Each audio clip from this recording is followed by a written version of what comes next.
गंगावती नदी के पास एक गांव हुआ करता था। उस गांव का नाम था गंगानगर। गंगावती बारिश के मौसम में भरकर गंगानगर में आ जाती थी। तब पूरा गांव पानी में डूब जाता था।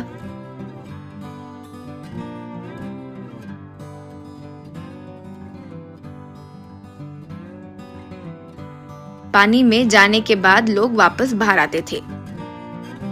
इस गांव में सिकंदर नाम का एक युवक रहता था। वो एक चावल के गोदाम में मजदूरी करता था।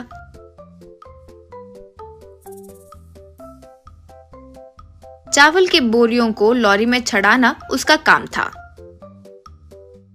उसकी शादी हो गई थी और बच्चे भी थे।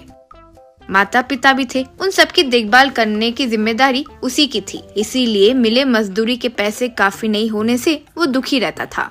इसीलिए वो दूसरा काम भी करता था। वो ये था कि जब गांव में बाढ़ आती तो नाव लेकर पानी में जाकर एक लकड़ी से पानी में वस्तुएं ढूंढना शुरू करता था। उन्हें ऊपर लाता था। उसमें अगर कुछ कचरा होता तो फेंक कर, कोई महंगी चीज होती तो ले लेता था। इस तरह उसे पैसे, सोना, ऐसे कुछ अच्छी चीजें मिल जाती थी। वो मेहनत से ढूंढता था, फिर उन्हें दुकान में बेचकर पैसे कमाता था। एक दिन गोदान में बोरी उठा रहे सिकंदर को टीवी पर लेडी न्यूज रीडर, आज की मुख्य समाचार, जोरदार बारिश की वजह से गंगावती से बाढ़ आने की संभावना है, इसीलिए वहाँ के गांव वाले सावधान रहें, यूं बोली। वो सुनकर सिकंदर, आहा, इस बार बाढ़ में पता नहीं क्या मिलेगा। कोई अच्छी चीज मिली और 4 पैसे और मिलेंगे तो अच्छा रहेगा, यूं सोचा। जैसे सोचा वैसे ही बाढ़ आई और गांव डूब गया।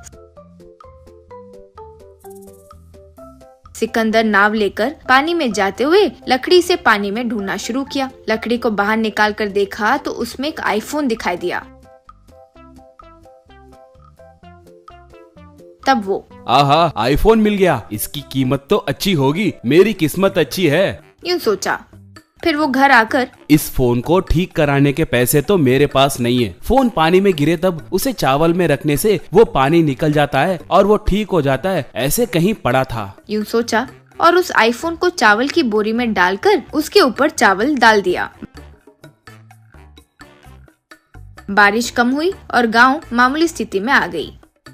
वो चावल के बोरी से फोन निकालकर उसे ऑन किया। वो ऑन हुआ, देखा तो उसमें बहुत सारे मिस कॉल्स थे। इतने में फोन फिर से बजा। वो घबराते हुए फोन उठाया आगे से। हेलो राजन भाई, क्या हुआ? फोन बंद आ रहा था। खैर, शाम को 4 बजे पिज्जा शॉप के पास हमारा आदमी तुम्हारे आदमी को माल देगा। कोड के तौर पर वो कहेगा, आज आसमान नीला है, तुम्हारा आदमी, हाँ बादल भी छाए हुए हैं, यूं जवाब में कहलवाना, ठीक है ना? रखता हूँ भाई, कहकर फोन काट दिया सिकंदर। ओहो, तो ये फोन राजन नाम के आदमी का है। वैसे क्या माल होगा, देखते हैं कि क्या है, यूं सोचा।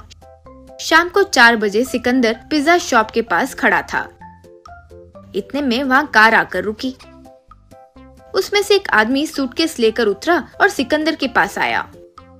तब वो, आकाश नीला है, यूं कहा सिकंदर। हाँ, बादल भी छाए हुए हैं, यूं कहा। वो सूटकेस देकर चले गया। सिकंदर घर आकर सूटकेस खोलकर देखा तो उसमें हीरे थे।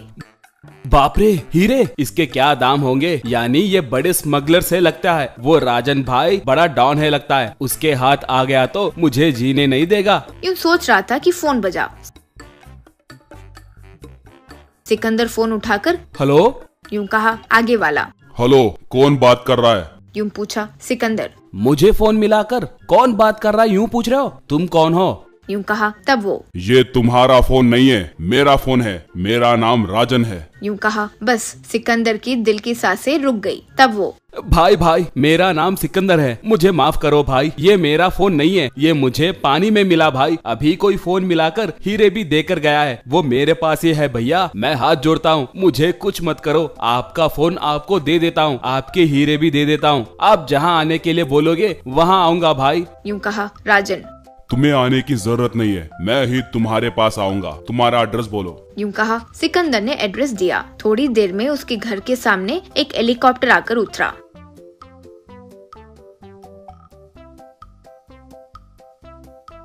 उसमें से राजन और उसके आदमी नीचे उतरे।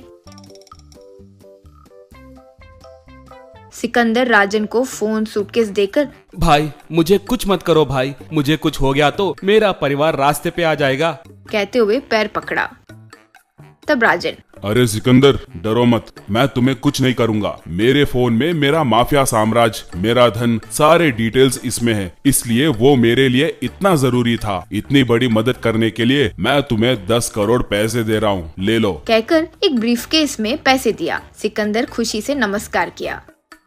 उन पैसों से सिकंदर बड़ा घर कार खरीदकर आराम से जीने लगा।